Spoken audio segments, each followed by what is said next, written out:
Sunday at Polaris Fashion Place. I am watching Abby twirl in her newly bought blue dress. The scent of butter cookies and the sound of jazz music are rare luxuries for a staff sergeant on leave like me. The world is perfect. The restroom door just closed when Abby suddenly squeezed my hand, her fingernails digging deep into my skin. "Mom, shh," she whispered, her eyes wide with terror. Through the gap under the door, a pair of oversized polished leather shoes moved slowly and stopped right in front of us. The space froze. My motherly instinct vanished, replaced by a trained, killer instinct. My heart rate did not increase. It slowed down, ice cold. I pushed Abby back, my right hand instinctively searching for the gun at my hip, even though it only touched thin air. The smell of danger was thicker than the scent of disinfectant. A low male voice spoke, coldly reporting over the phone. "Target acquired. Maisie Barnes's daughter. She is wearing a blue dress. He is hunting us. Who sold out my secret schedule? And why does that person want to steal the only thing that keeps me human?" I felt the oxygen vanish from the small tiled stall, leaving only the metallic taste of adrenaline and the sharp chemical sting of bleach. This wasn't a random mall creep or a lost soul. This was a professional hit on my reality. I felt my jaw lock, my facial muscles setting into the mask I wore during 3 tours in Iraq. The face of a woman who had seen the abyss and survived it. My fingers, calloused from years of handling heavy equipment and cleaning carbon off M4 bolts, gripped my smartphone with a deathly stillness. I didn't scream. In my world, screaming is a waste of vital breath. It's the sound of the defeated. Instead, I operated with the cold detachment of a hunter. With the steady hands of a marksman, I switched the phone to video mode and lowered it toward the floor. Through the narrow gap under the door, the screen revealed a high-definition nightmare. Charcoal wool trousers, Italian silk socks, and the reflection of a man who looked like he belonged in a corporate boardroom in downtown Columbus, not a women's restroom. He began to tap his knuckles against the metal stall door, a rhythmic, mocking sound that vibrated through my soul. Tink, tink, tink. "Abby, I have some candy for you, sweetie," he whispered. The artificial sweetness in his voice made my stomach churn with visceral disgust. It was the sound of a man who viewed my 8-year-old daughter as nothing more than a line item on a high-stakes spreadsheet. Intelligence gathering was complete. I had his face, his voice, and the confirmation of his lethal intent. Now, I needed a sitrep. We were compromised, the perimeter was breached, and the only path left was a tactical extraction. I looked at Abby. I didn't see the little girl who loved glitter and dancing anymore. I saw a soldier's daughter. I gave her the silent hand signals we used during our stealth games back at the base. 1 finger over my lips. Silence. 2 fingers pointing toward the door. Move. Stay low. She nodded, her small chest heaving with silent, terrifying sobs, but she didn't let a single gasp escape. She understood that Mommy wasn't playing anymore. I waited for the precise second he turned his back to the sinks to check his phone again. This was the window. I lunged toward the empty stall next to us and kicked the metal door with every ounce of my combat-trained strength. The loud bang echoed through the restroom like a breaching charge, shattering the predatory silence. "Hey, who's there?" I barked, injecting a calculated note of civilian panic into my voice to mask my true intent. The man lunged toward the sound of the decoy. In that heartbeat of distraction, I scooped Abby up into a fireman's carry, threw open our door, and sprinted. We burst through the restroom exit like ghosts escaping a burning building, our feet pounding against the polished marble of the mall floor. I didn't stop until we were engulfed by the thick, oblivious crowd outside the Macy's department store. We were safe, for 5 minutes. But the soldier in me knew that a threat deferred is not a threat destroyed. I didn't flee to the parking lot. That would be playing his game. I marched Abby straight into the mall security office. The head of security, a portly man leaning back in his chair with a half-eaten pretzel on his desk, looked at my short cropped hair and rough hands with a bored, condescending smirk. "Take a breath, ma'am. It's probably just some guy who got turned around looking for the family room, he said, waving me off. I didn't waste breath on please. I pulled my military ID from my wallet and slammed it onto his desk with a force that made his soda can jump and the desk rattle. I am Staff Sergeant Barnes, United States Army. There is an adult male currently stalking a minor in the second-floor ladies' room. You will pull the security footage for the restrooms immediately, or I will call 911 and report you for obstructing a federal investigation and harboring a predator. Do I make myself clear, Sergeant? The color drained from his face as he realized he wasn't dealing with a hysterical housewife. He saw the fire in my eyes, the kind of fire that only grows in the dark. Yes, ma'am. 10 minutes later, the monitors flickered. We watched as Brian Hartman was cornered by two Columbus PD officers near the north exit. He didn't struggle. He simply adjusted his silk tie, his face a mask of arrogant indifference. As the officers led him away in handcuffs, he spotted me standing near the fountain, clutching Abby's hand so hard it was white. He smirked, a smile of pure, unadulterated venom. He leaned toward the arresting officer, but his eyes were locked on mine, piercing through the distance. I'm a private investigator on a legal assignment, he shouted, his voice ringing out across the atrium, drawing the eyes of every shopper. And her? He pointed a handcuffed finger at me, his voice dripping with contempt. She's no victim. She's a wild animal in a uniform. Look at her. Short hair, rough hands, smelling like grease and gunpowder. That kind of woman doesn't know how to be a mother. I'm doing that little girl a favor by getting her away from a freak like this. The words felt like a physical slap to my face. The surrounding shoppers, clutching their shopping bags and Starbucks cups, began to whisper, their eyes scanning my appearance with sudden, cold judgment. He wasn't just trying to kidnap my daughter. He was trying to assassinate my character, my service, and my very soul. He thought his money and his suit made him superior to a widow who had bled for this country. He was wrong. This was my ground, and I was going to stand it until the very end. If you feel the fire in Maisie's heart right now, if you believe that no mother should ever be judged for the uniform she wears or the sacrifices she makes for her family, please show your support. Hit the like button to stand with her, and tell us in the comments, have you ever been judged unfairly for who you are?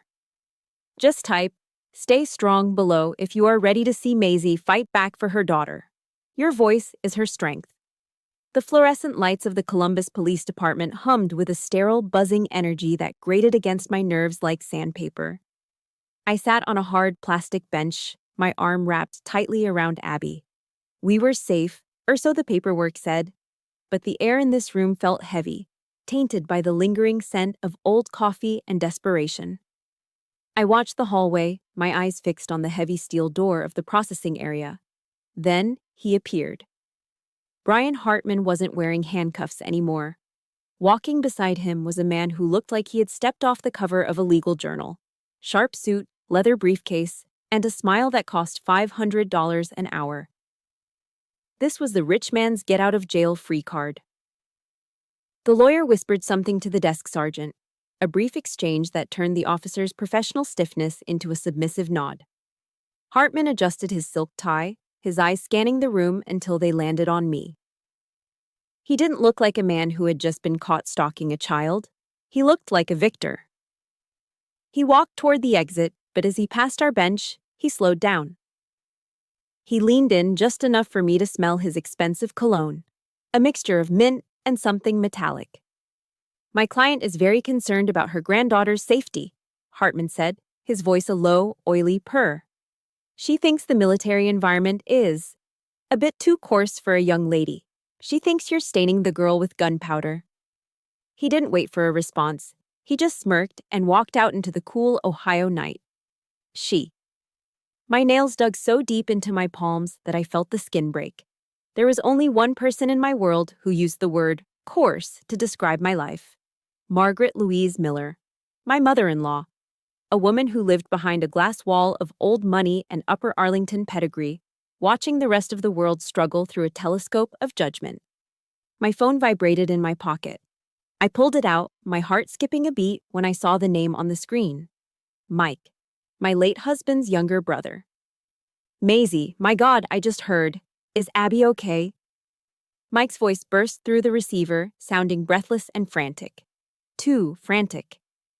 I heard there was a situation at Polaris. I'm jumping in the car right now to come get you guys. Just stay put. I froze. My internal deception indicators flashed red. I hadn't called Mike. The police hadn't released any names to the press yet. We had been in this station for less than 45 minutes. How did he know we were at Polaris? How did he know there was a situation? The concern in his voice didn't sound like love, it sounded like a script being read by a man who was terrified of missing his cue. How did you know, Mike? I asked, my voice as flat and cold as a grave marker.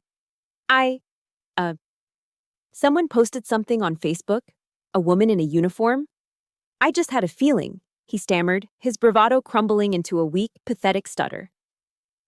I closed my eyes, and suddenly, I wasn't at the police station anymore. I was back at the Miller estate last Thanksgiving. The dining room was a sea of white linen, fine china, and silver that had been polished by people Margaret didn't know the names of. I was sitting there in the only Class A uniform I owned, having rushed there straight from the base. Margaret sat at the head of the table, her pearl necklace gleaming like bared teeth. She hadn't looked at me once during the prayer. When the turkey was carved, she finally spoke, her voice cutting through the festive hum like a razor blade. God created women to keep the fire in the kitchen, Maisie, not to carry a rifle in the mud, she had said, her eyes fixed on my calloused hands. David's death, it was the price of your pride. You chose a career over your husband. You chose to be a soldier instead of a wife. And look where it got him. Buried in Arlington while you play hero. Mike had been sitting right next to me. He just stared into his pumpkin soup, his shoulders hunched, his silence a heavy, suffocating weight. He didn't defend me. He didn't look at his mother. He just ate his soup while she dismantled my soul in front of the entire family. General Patton once said that moral courage is the most absent characteristic in men. Looking at Mike that night, I realized he was the living embodiment of that void. Mommy? Abby's voice pulled me back to the present. She was looking up at me, clutching her worn teddy bear. Her eyes were searching mine for a lie, for a sign that everything was actually fine. What is it, sweetie? I whispered, stroking her hair. That mean man. The one in the bathroom, she hesitated, her voice trembling. He smelled like Uncle Mike's car, like mint and those smelly cigarettes. The world tilted on its axis, mint and tobacco. It was the signature scent of the Miller men. But Mike was the only one who still smoked those imported cloves. A tiny detail, sharp as a shard of glass, pierced through the lies. Hartman hadn't just followed us, he had been sitting in Mike's car. My brother-in-law hadn't just heard about the incident, he had helped coordinate it. I looked at the phone in my hand, still glowing with Mike's missed calls. The glass wall was starting to crack, and behind it, I could see the faces of the people I once called family. They weren't coming to save us. They were coming to finish the job. I stood up, my resolve turning into a block of black ice. The hunt was far from over, but now I knew exactly who the wolves were. Mike burst into the police precinct like a man auditioning for the role of a hero in a low-budget soap opera. Sweat beaded on his forehead, and his breathing was jagged, loud enough to echo in the sterile lobby. Maisie, Abby, thank God you're safe, he cried out, his voice cracking with a frantic energy that felt entirely manufactured.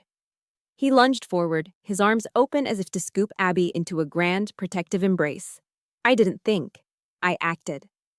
I stepped into his path, my body becoming a solid wall of military-grade muscle and bone. I pulled Abby behind me, my hand resting firmly on her shoulder, my eyes locked onto Mike's. In the Army, we are trained to look for deception indicators, the subtle tells that the body gives when the mind is lying. I saw them all. His pupils were blown wide, a sign of a massive adrenaline spike born of fear, not love. His hands were trembling, and he pointedly avoided my gaze, looking instead at the floor tiles or the vending machine in the corner. How did you get here so fast, Mike? I asked. My voice was a flat line, devoid of the warmth he expected. I just had a gut feeling, he stammered, his lips curling into a crooked, sickly smile. Call it a sixth sense. I was just so worried. A gut feeling. Or a notification from Brian Hartman saying the plan had gone south. I didn't say a word. I just watched him squirm under the weight of my silence. The good uncle act was failing, and the stench of his guilt was stronger than the cheap cologne he used to mask his clover cigarettes. I told Mike to drive us home so I could pick up my own car. The ride back to my small suburban house was suffocating. Mike tried to fill the silence with mindless chatter about the local Buckeyes game and how dangerous the world was getting. I sat in the passenger seat, a silent observer in my own life, practicing the art of counter-surveillance. When we pulled into my driveway, Mike jumped out to open the gate. As he moved, the tail of his expensive wool coat caught on the seatbelt. A small slip of yellow paper fluttered from his pocket and landed on the floor mat. I reached down and snatched it up before he could turn around. It wasn't a grocery receipt. It was a wire transfer confirmation from a local Chase branch. The recipient, Hartman Investigative Services. The amount, $5,000. The memo line read, Project Polaris, initial retainer. My world didn't just crumble, it turned to ash. $5,000. That was the price of my daughter's safety. My own brother-in-law had paid a predator to stalk us in a public restroom. He had sold out the woman who had carried his brother's casket for 5,000 pieces of silver. I tucked the paper into my pocket, my heart turning into a block of black ice. Everything okay, Maisie? Mike asked, leaning back into the car, his face a mask of false concern. Fine, I replied, my voice as sharp as a bayonet. Just tired. Inside the house, the betrayal grew legs. I remembered the previous week when Mike had insisted on having a spare key. To water the plants when you're on night duty, sis, he had said with that boyish, trustworthy grin. I had believed him. I had let the Trojan horse through my gates. I left Abby in the kitchen with her drawing book and went straight to the living room. I began a systematic sweep of the house, looking for anything that didn't belong. My eyes landed on the mantelpiece, specifically the framed wedding photo of David and me. It was our favorite, David in his dress blues, me in my white gown, both of us looking like we had the whole world at our feet. I tilted the frame. Taped to the back, hidden behind the glass that held our most sacred memory, was a small black device, a high-gain listening bug. A tiny red light blinked once every 5 seconds, a digital eye watching my grief, recording my private conversations with my daughter and feeding them directly to Margaret Miller. He hadn't been watering my plants. He had been harvesting my life. He had turned our sanctuary, the only place where Abby felt truly safe, into a glass cage for his mother's sick amusement. The violation felt more physical than the stalking at the mall. It was a rape of my privacy, a desecration of David's memory. A moment later, Mike walked into the living room, holding a steaming box of pepperoni pizza from the parlor down the street. I got the thin crust Abby likes, he said, his innocent and cruel smile. Thought we could have a normal night. I stood in the center of the room. In my left hand, I held the $5,000 receipt. In my right, the black listening device. I didn't look at him as a sister-in-law. I looked at him as a commander looks at a traitor caught in the wire. The contempt rose in my throat, bitter as bile. A normal night, Mike? I asked, my voice barely a whisper, yet loud enough to command the air in the room. I held up the bug, the red light reflecting in my cold, hard eyes. Is this what your mother calls normal? The pizza box slipped from his hands, hitting the floor with a dull thud. The smell of melted cheese and tomato sauce filled the air, a sickening contrast to the war that had just been declared in my living room. This night was far from over, and Mike Miller was about to find out exactly what happens when you betray a soldier. If your heart is pounding with rage alongside Maisie right now, if you believe that a mother's home should be a sacred sanctuary, please hit the like button to stand with her. We want to hear from you. Have you ever dealt with a betrayal that cut this deep? Share your strength by typing "Stay Strong" in the comments below. Your interaction helps more people find Maisie's story and join her fight for justice. Let's show this family that they messed with the wrong mother. The air in the precinct's interview room was thick with the smell of floor wax and the low, incessant hum of a broken air conditioner. The detective, a man with tired eyes and a stained tie, placed a black leather briefcase on the scratched wooden table. It had been recovered from Brian Hartman's SUV. Inside, tucked between high-end surveillance equipment, was a thick, cerulean folder. It was labeled in a neat, calligraphic script that I recognized instantly. Target, Reconstruction Project. My fingers trembled as I flipped open the cover. I expected photos of the mall, or perhaps our house. I didn't expect to see a grainy, black and white still extracted from a hospital security camera dated 8 years ago. It was the day I gave birth to Abby. In the photo, I was pale, exhausted, clutching my newborn daughter while David stood by my side, beaming with a pride that could light up a stadium. Beneath the photo, in my mother-in-law's elegant handwriting, was a note written in fountain pen ink. The mistake began on this day. Needs correction. A wave of nausea hit me so hard I had to grip the edge of the table. Margaret didn't see the birth of her granddaughter as a miracle. She saw the fact that Abby was born to me, a girl from a blue-collar neighborhood, a woman who wore combat boots instead of pearls, as a systemic error. A glitch in the Miller bloodline. I turned the page, and the physical violation continued. There were hundreds of photos. They had been watching us for 6 months. I saw a picture of myself collapsed on our living room sofa, still wearing my mud-caked ACUs after a 48-hour field exercise. My face was covered in camouflage grease, my eyes shut in a sleep of pure exhaustion. Beside me, Abby was sitting on the carpet, quietly building a Lego castle. Hartman's typed caption beneath it was a surgical strike to my soul. Subject in state of extreme fatigue, unable to interact with child. Environment of neglect. I felt the heat rise in my chest, a burning, righteous fury. They took my sacrifice, the days I spent in the dirt and the rain so my daughter could sleep in a safe house, and they twisted it into a crime. They saw my service as a failure of motherhood. The next photo showed us at the McDonald's drive-thru on a Friday night. I was laughing, handing Abby a happy meal. I remembered that night. We were celebrating her straight A report card. The caption read, "Poor nutritional standards.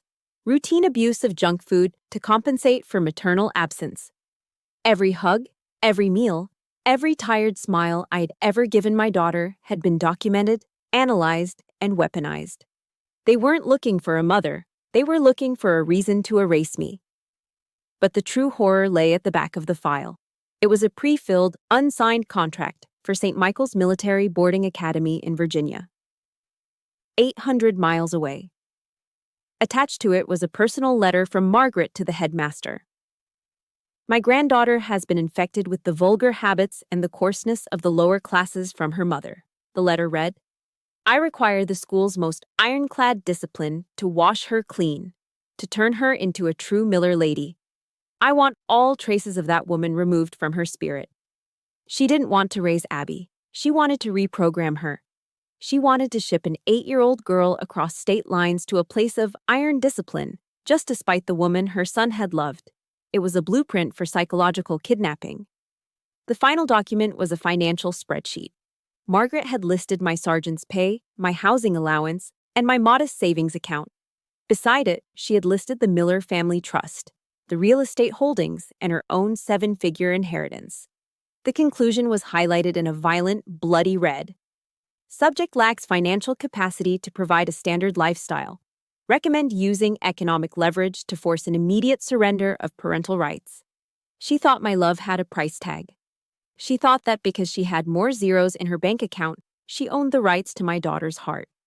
She viewed my motherhood as a commercial transaction, a business deal that she could close with enough pressure. I closed the file, the blue cardboard feeling like lead in my hands. The bile rose in my throat, bitter and acidic. This wasn't the concern of a grandmother. This was a death warrant for the only family I had left. I realized then that I wasn't just fighting a legal battle. I was fighting a monster who believed that money was God and that my uniform was a badge of inferiority. Margaret Miller had spent 6 months documenting my failures. Now, she was about to find out exactly what a coarse woman from the lower classes does when you try to take her child. I tossed the high-gain listening bug and the yellow wire transfer receipt onto the coffee table. The tiny black device and the crumpled paper landed with a dry, hollow thud right next to the box of pepperoni pizza that was already growing cold in the stagnant air of the living room. It was the sound of a judge's gavel coming down in a silent courtroom. Mike jumped as if I had fired a warning shot over his head. The blood drained from his face instantly, leaving his skin a sickly, translucent gray. Maisie, I can explain, he stammered, his voice thin and reeking of desperation. I raised my hand, a sharp horizontal motion that cut the air between us. It was a gesture of absolute command, the kind I used on the range to halt a firing line. Mike's mouth snapped shut. You aren't explaining a damn thing, Mike, I said. I didn't yell. I didn't have to. My voice was a low, resonant vibration, cold enough to frost the windows. You are going to confess. Sit down. I pointed to the armchair opposite me. I stood perfectly still, my feet shoulder-width apart, my hands clasped loosely behind my back. In the military, we call this command presence. I let the silence stretch, heavy and suffocating, until the only sound in the room was the ragged, uneven rhythm of Mike's breathing.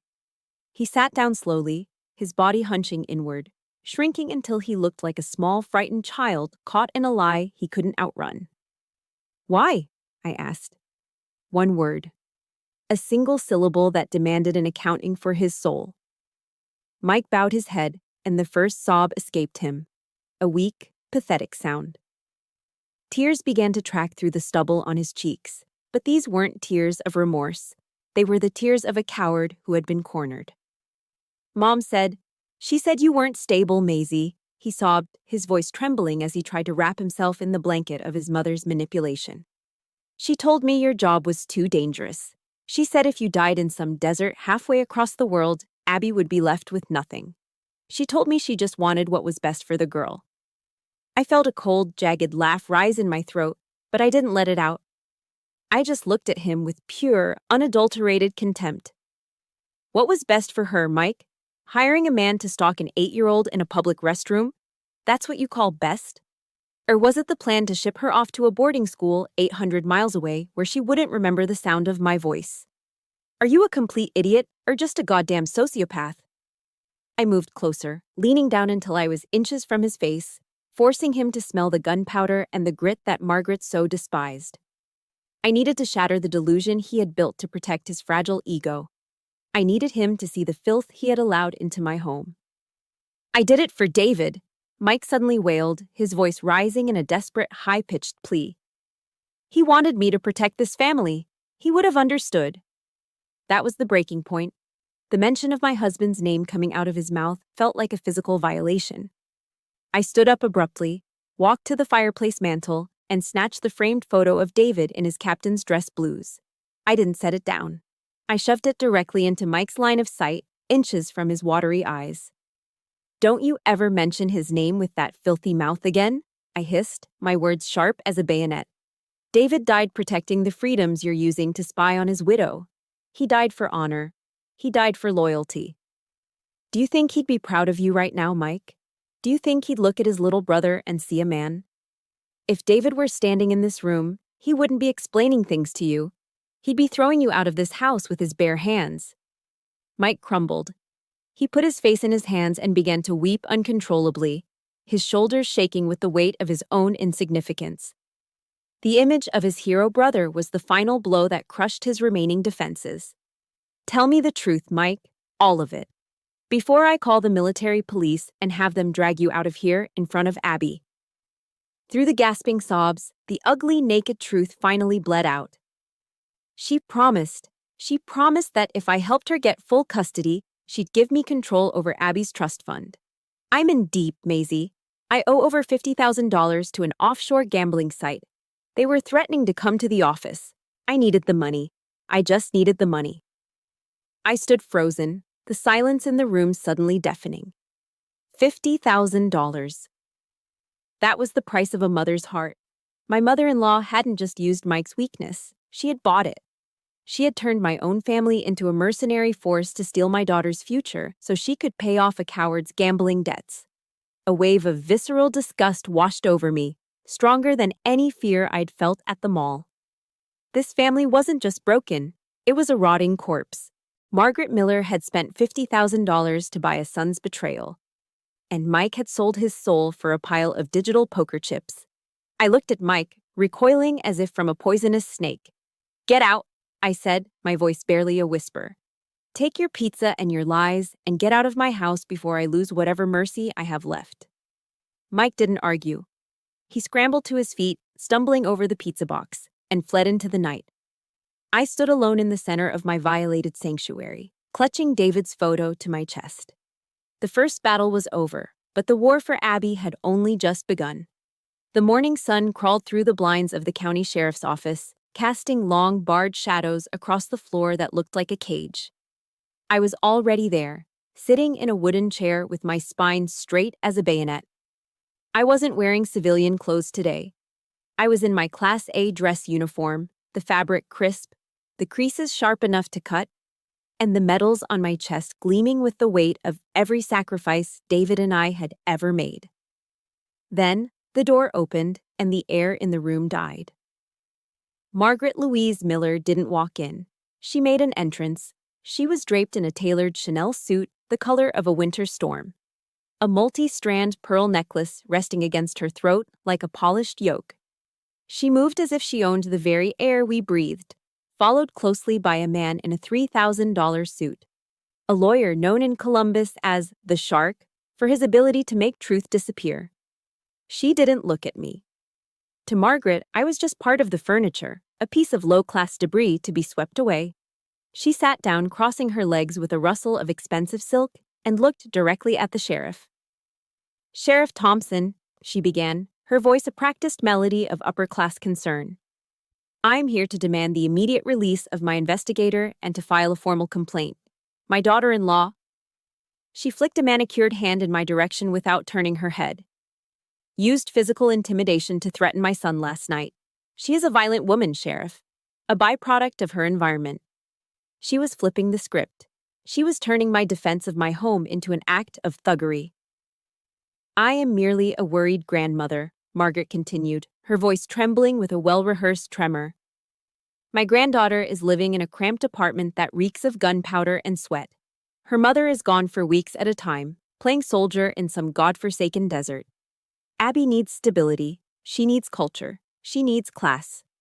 She leaned forward, the diamond on her finger catching the light and flashing like a warning beacon. "Maisie is destroying the Miller bloodline with her coarseness. I am prepared to pay whatever it takes to save that little girl from this life. I will not have my granddaughter raised by a woman who thinks a rifle is a substitute for a soul." I stood up. I didn't need a microphone to command the room. My voice came from my boots, deep and resonant, the voice of a non-commissioned officer who had led men through hell. "You speak of coarseness, Mrs. Miller?" I asked. The sheriff, an old Marine with silver hair and eyes like flint, leaned back and crossed his arms, silencing the lawyer's attempt to interrupt with a single, sharp look. "Coarseness is hiring a stranger to lurk in a bathroom and watch your granddaughter through a gap in a stall door," I said, my words falling like heavy artillery. "Coarseness is using $50,000 to buy your own son's soul, so he'll betray his brother's memory. You have the money, you have the mansion, and you have the pearls, but you are morally bankrupt. You think you're saving Abby? You're trying to buy a human being to fill the empty space where your heart should be."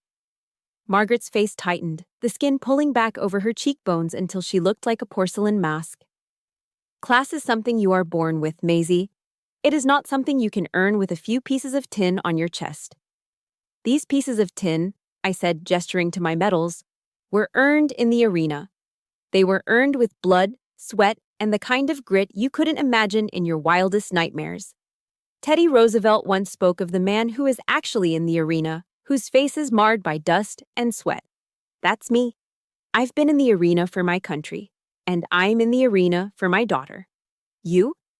You're just a spectator in a Chanel suit, throwing stones from the sidelines." The room went silent, so quiet I could hear the clock on the wall ticking away the seconds of Margaret's reign. The door opened again. A social worker stepped in, holding Abby's hand. This was the moment I had gambled everything on. I had insisted that Abby speak for herself.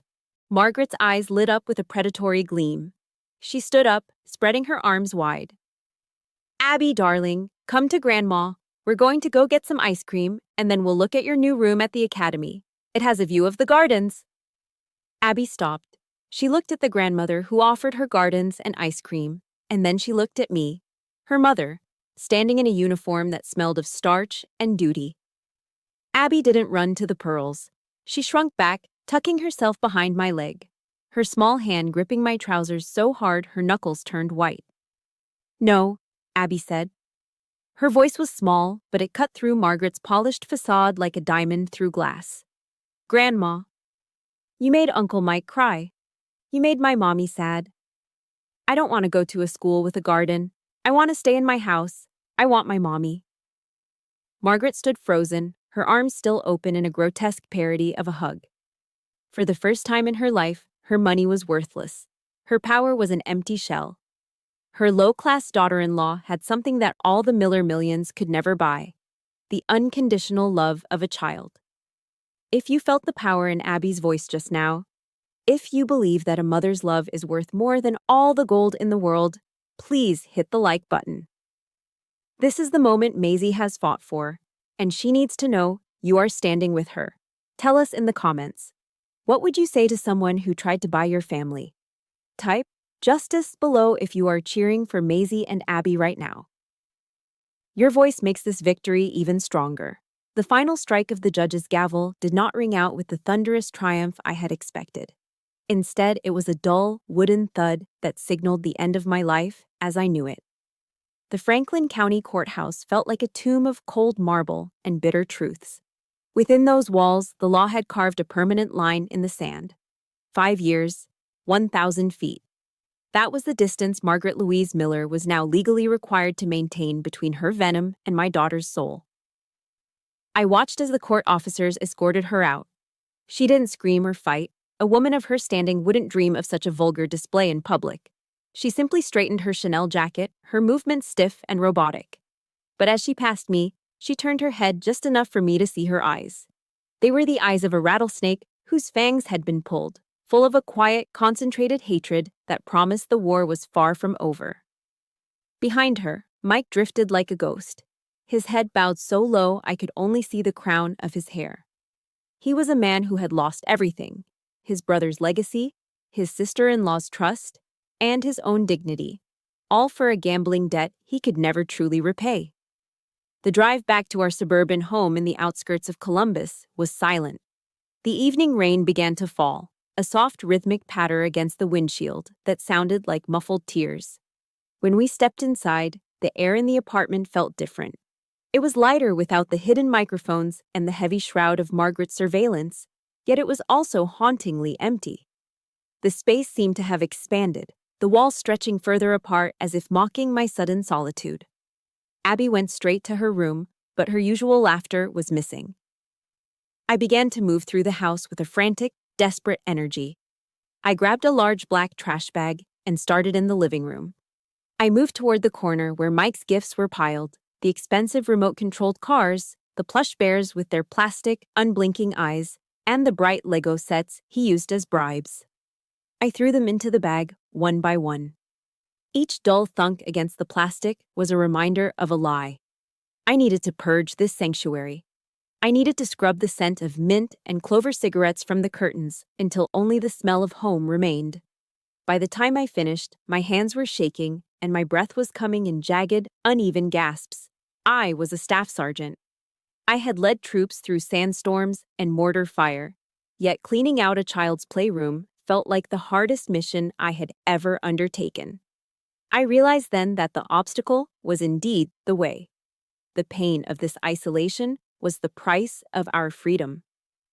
Later that night, the house was submerged in a thick, velvety darkness. I was drifting towards sleep when I felt a small weight press against my side.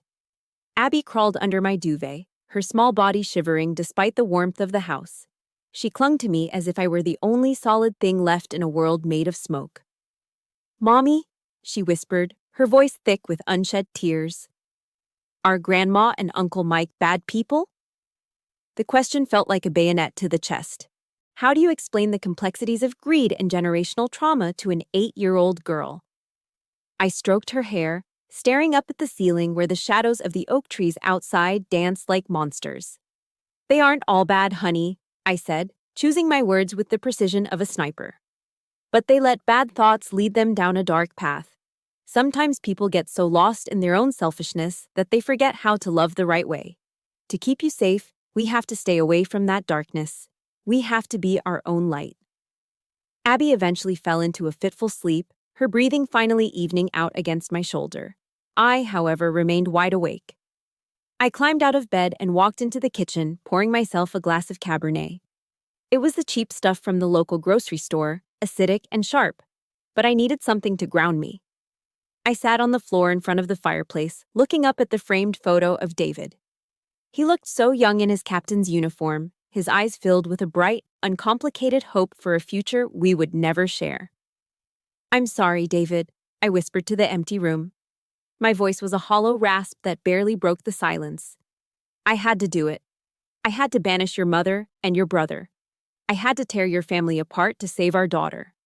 I broke the very thing you asked me to protect." The tears finally came then, hot, silent, and bitter. I had won the legal battle. I had secured the restraining order and kept my daughter by my side. But as I sat there in the dark, clutching the photo of a dead man, I realized the victory tasted like ash. I had saved the child, but in doing so, I had become an island. The silence of the house was my new reality. A quiet front line where the only soldier left standing was a widow with a broken heart and a glass of cheap wine. The cost of peace was total isolation, and for the first time in my life, I wasn't sure if I was strong enough to pay it. The rainy season in Ohio has a way of turning the world into a gray, blurred reflection of itself. For 7 days, the sky above our small suburban street remained a heavy, weeping canvas. Inside, the silence was no longer a sanctuary. It had become a reminder of the vacuum left behind when you excise a tumor from your life. I spent my evenings staring at the empty spaces on the shelves where Mike's lies used to sit, wondering if a house could ever truly be clean once it had been haunted. On the 8th day, the downpour turned torrential. I was standing by the kitchen window, clutching a mug of black coffee, when I saw him. A lone figure stood on the opposite side of the asphalt, a shadow against the gray sheets of rain. It was Mike. He wasn't wearing a jacket or carrying an umbrella. He just stood there, soaked to the bone, his shoulders hunched against the wind. He didn't move. He didn't wave. Most importantly, he didn't cross the street. He stayed exactly 1,001 feet away, honoring the boundary the court had carved between us with a devotion that bordered on the religious. He stood like a sentry of his own guilt, a living statue of penance. Abby came up beside me, her small hand resting on the windowsill. She watched the man across the street, her brow furrowed in that way she inherited from David. "Mommy," she whispered, her voice thick with the uncomplicated mercy of a child. "Uncle Mike is getting all wet. He's going to get sick, isn't he?" I felt the iron casing around my heart develop a hairline fracture. In the military, we are taught that mercy is a luxury you can't afford on the front lines. But looking at my daughter's eyes, I realized that for her, Mike wasn't a traitor or a mercenary. He was just the uncle who played Legos and made her laugh. Her capacity to love was the very thing I was fighting to protect. And yet, it was the very thing that was forcing me to reconsider my defensive perimeter. "Go finish your homework, sweetie," I said softly. Once she was gone, I pulled on my raincoat and walked out to the mailbox. I didn't look across the street. I didn't give him the satisfaction of a glance. Inside the metal box, tucked behind a coupon for a local pizza parlor, was a soaked, heavy envelope. There was no money inside, no desperate pleas for a loan. Instead, it was a stack of legal documents. I leaned against the mailbox, the rain drumming against my hood as I flipped through the pages. Mike had filed a voluntary, irrevocable waiver of his right to manage or influence Abby's trust fund. He had transferred all control to an independent third-party firm, locking himself out of the Miller fortune forever. There was a handwritten note at the bottom, the ink bleeding into the damp paper. "I am clean now, Maisie. I've started the program. I've cut her off. The money, the influence, all of it. I'm working at a warehouse in Grove City. I'm not asking for your forgiveness. I'm just trying to become a man that David wouldn't be ashamed to call his brother. I looked across the street then. Mike was still there, shivering, his face pale and haggard. He looked like a man who had finally hit the bottom and decided to stop digging. I took a deep breath, the cold air filling my lungs with a sudden, sharp clarity. Resentment, I realized, was like drinking poison and hoping it would kill your enemies. I was tired of the taste of poison. I grabbed a large black umbrella from the porch and walked to the edge of the driveway. I didn't cross over to his side, but I stood where he could see me. "Go home, Mike," I shouted over the roar of the rain. He looked up, startled, his eyes red-rimmed and hollow. He began to turn away, his head bowed in defeat. "Go home," I repeated, my voice steady and commanding. "Get into some dry clothes, and be back here at 5 o'clock tomorrow evening for dinner. Do not be 1 minute late." Mike froze. He looked back at me, his mouth slightly open, as if he were witnessing a miracle he didn't deserve. "Maisie, do you mean it? You're giving me a chance?" I tightened my grip on the umbrella. "This is not a second chance, Mike. This is probation. You want to be Abby's uncle? You earn it, every single day. You will provide a weekly accounting of your sobriety and your employment. You will be honest about everything. One more lie, one single, tiny deception, and you are gone from our lives forever. Do I make myself clear?" "Crystal," he choked out, a sob breaking through his voice. The following evening, the doorbell rang at exactly 4:55. Mike was standing there, his hair neatly combed, wearing a simple flannel shirt and jeans that looked like they had been washed 10 times. He wasn't carrying expensive gifts this time. He held a small basic Lego set, the kind you buy at a pharmacy for $10. "I bought this with my first paycheck," he said, his voice quiet. "From the warehouse." Dinner was a quiet affair. We had a simple meatloaf and mashed potatoes, the kind of meal Margaret Miller would have sneered at. The atmosphere was thick with a hesitant, fragile tension, but Abby didn't seem to notice. She prattled on about her science project, her voice filling the gaps in our conversation like gold leaf in a cracked vase. I watched Mike as he listened to her. He didn't look like a pawn or a coward anymore. He looked like a man who was finally learning the weight of his own skin. He laughed at one of her jokes, a genuine, light-hearted sound that I hadn't heard from him in years. He wasn't the Uncle Mike who brought the world to her feet. He was the uncle who was willing to build a small plastic tower on the floor and listen to her dreams. The bridge of forgiveness wasn't built in that one night. It was barely a single plank laid across a vast, dark chasm. But as I sat there, watching the two of them, I realized that the seeds of redemption had finally found some honest soil. Forgiveness isn't about forgetting the betrayal. It's about choosing not to let that betrayal define your future. Tonight, we weren't a broken family. We were a work in progress. 6 months have passed since the storm broke, and the morning sun in Ohio finally feels like a blessing rather than a spotlight. I decided to sell the old apartment, the place where the walls still seemed to whisper with the echoes of hidden microphones and the cold scent of Margaret's entitlement. We packed our lives into a few dozen boxes and moved to a small 2-bedroom house on the outskirts of the city, just 10 minutes from the gates of the military base. Here, the grass is a vibrant, emerald green, and there is enough room in the backyard for Abby to run until her lungs are full of clean air. Our neighbors are military families, people who understand that a uniform isn't a costume and that a deployment isn't just a business trip. There are no more prying eyes or whispered judgments from the elite circles of Upper Arlington. Instead, there are respectful nods over the fence and the shared silence of people who know the true cost of freedom. On the day we moved in, I hung a simple wooden plaque above the front door. It reads, "Home of the free, because of the brave."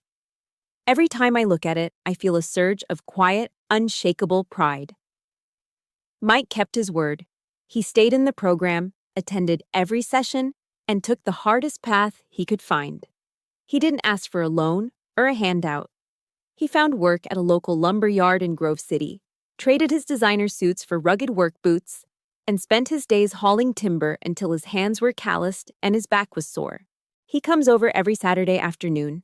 He doesn't bring expensive electronics or jewelry anymore. Instead, he brings his time. I watch them from the kitchen window, Mike and Abby in the backyard. He's teaching her how to hold a baseball bat, his voice patient and steady. When she finally hits the ball, his cheer is louder than anyone's on the street. Sometimes when he kneels down to help her adjust her helmet or tie her sneakers, I see a ghost in the way he moves.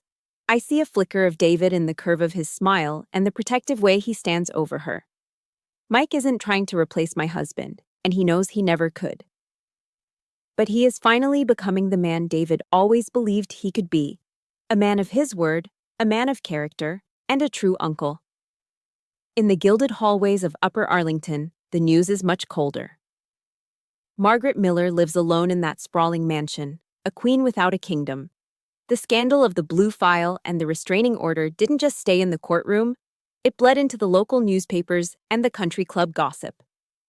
The elite women who once competed for an invitation to her Christmas gala have turned their backs, terrified of being tarnished by the Hartman scandal. I heard from a mutual acquaintance that she goes through housekeepers every 2 weeks. No one can stand the acidic tongue of a woman who has everything but loves nothing. She has millions of dollars in the bank, but she eats her dinner in a dining room that holds 30 people and yet remains completely silent. She built a prison out of her own arrogance, and now she's the only inmate. Her money couldn't buy her a seat at our table, and it certainly couldn't buy her a way into Abby's heart. Today is a morning of gold and emerald. It is the day of the annual Girl Scouts badge ceremony, and the local community center is packed with families. I'm standing in the front row, wearing my dress uniform, my posture perfect and my heart hammering against my ribs, with a joy I haven't felt in years. Abby stands on the stage, her small face radiant with confidence. She isn't the frightened little girl who hid behind my legs at the mall anymore. She is a leader. When the troop leader calls her name to receive her first badge for courage and confidence, Abby steps forward and gives a crisp, military salute that she's been practicing for weeks. The crowd erupts in applause. Beside me, Mike is holding up his phone, filming every second. I can see the moisture in his eyes, the raw emotion of a man who realized that the most precious things in life don't come in a Chanel box. We've survived the winter. We've fought the monsters, both in the shadows and in our own bloodline. As we walk out of the center and into the bright Ohio spring, Abby grabs my hand and Mike's hand, swinging her arms between us. I look up at the sky, feeling the warmth on my face. Family, I've realized, isn't just about the blood that flows through your veins. It's about the people who are willing to stand in the arena with you when the world is throwing stones. It's about the people who fight for you when you're tired and the people who love you enough to tell you the truth. We are a new unit now, a different kind of deployment. And as we head toward our little house near the base, I know that for the first time in a very long time, we are finally, truly, home. 1 year has passed since the cerulean file was closed and the restraining orders were signed. Today, the air at the Wright-Patterson Air Force Base carries a crisp, electric charge. I stand on the mahogany stage of the auditorium, my boots polished to a mirror shine, my posture as rigid as the steel beams holding up the hangar. The brass band has just finished the final notes of the national anthem, and a heavy, respectful silence fills the room. Today is my promotion ceremony. The commanding officer steps forward, his face a map of decades of service. He unpins the old rank from my shoulders and replaces them with the 3 chevrons and 3 rockers of a master sergeant. It is a weight I have carried in my soul for years, but feeling the physical metal on my uniform makes it real. This isn't just a military milestone. It is a victory for every night I spent balancing a rifle and a diaper bag. It is a testament to a woman who refused to let her family's wreckage become her destination. I look down at the front row. There is no Chanel suit in the audience, no pearls, no cold stares, no lawyers in $3,000 suits. Instead, I see Abby, her eyes wide with a mixture of awe and love. Beside her sits Mike, looking healthier than I have ever seen him. He wears a simple button-down shirt and a quiet smile of genuine pride. They are my unit. They are the survivors of the storm. I step up to the podium. In the military, we are taught to keep our speeches short and our intent clear. I look out at the sea of uniforms, young men and women who are just beginning their journey, and I decide to speak from the heart of a mother. There is a common myth in our society, I begin, my voice projected with the clarity of a drill instructor and the warmth of a parent. People say that a woman cannot have it all. They say you cannot serve your country with excellence while serving your children with devotion. They say the military is no place for a mother. I stand before you today as Master Sergeant Maisie Barnes to tell you that they are wrong. We do not fight in spite of our children. We fight because of them. We endure the mud, the sand, and the silence of deployment so that our children can sleep in houses where the only sound is the wind in the trees. Motherhood isn't a distraction from duty. It is the ultimate motivation. Love is the greatest force multiplier we have. The applause that follows is not the polite clapping of a social gala. It is a thunderous roar, a rhythmic beating of palms that shakes the very floorboards. I see several young female soldiers in the back rows, their faces wet with tears, nodding in a silent recognition of a truth they finally heard out loud. After the ceremony, the auditorium empties, leaving only the three of us in the fading light. Abby runs up the steps and throws her arms around my waist, burying her face in the starch of my uniform. I pick her up, feeling the solid, precious weight of her. I take off my service cap, the one with the silver eagle, and place it on her head. It's far too big, sliding down to her eyebrows. But she stands tall, her chin tucked in a perfect imitation of a soldier. "Mommy," she says, her voice ringing with a new kind of steel. "When I grow up, I want to be just like you. I want to be a soldier." I kneel down until we are eye to eye, adjusting the cap so she can see the world clearly. "No, Abby," I say, my voice a soft, fierce whisper. "Don't be like me. Be better than me. Be stronger than I ever was. Be smarter, be kinder, and never let anyone tell you that your value is written in a bank ledger. I didn't leave you $1 million trust fund or a mansion on a hill. I'm leaving you something much more permanent.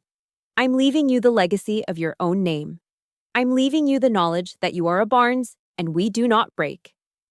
She nods, a solemn understanding passing between us that transcends her 9 years of life. I realized then that I had successfully defended the only fortress that truly mattered. Margaret Miller had tried to buy my daughter's future, but I had given Abby something that could never be seized by a court or sold by a coward: her own self-respect. We leave the base as the sun begins its slow descent, painting the Ohio sky in bruised purples and burning oranges. Mike is at the wheel, humming a soft tune, while Abby sings along to the radio in the back seat. I sit in the passenger side, watching the American flag at the main gate flutter in the rearview mirror.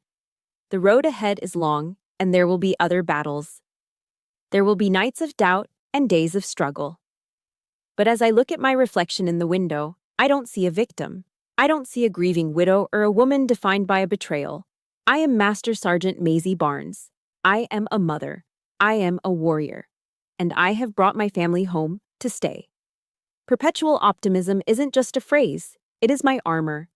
And tonight, for the first time in my life, the armor feels light. As I stand here today, the greatest lesson I've learned isn't about battlefield tactics, but about the architecture of a resilient soul.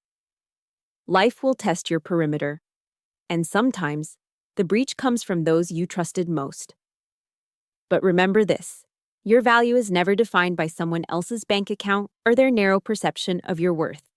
True wealth is found in integrity, in the courage to set firm boundaries, and in the unwavering love we provide for our children. Build your life on the bedrock of truth, because while lies may sprint, the truth always runs the marathon. Thank you for walking this long, difficult road with Abby and me. Your presence in this arena means more than words can express. If this story touched your heart or reminded you of your own strength, please hit the like button and subscribe to our channel to join our growing community of warriors. I want to hear your voice. What does family mean to you after everything we've witnessed? Share your thoughts or simply type "true strength" in the comments below to stand with us. Together, we prove that no one can break a heart built on honor.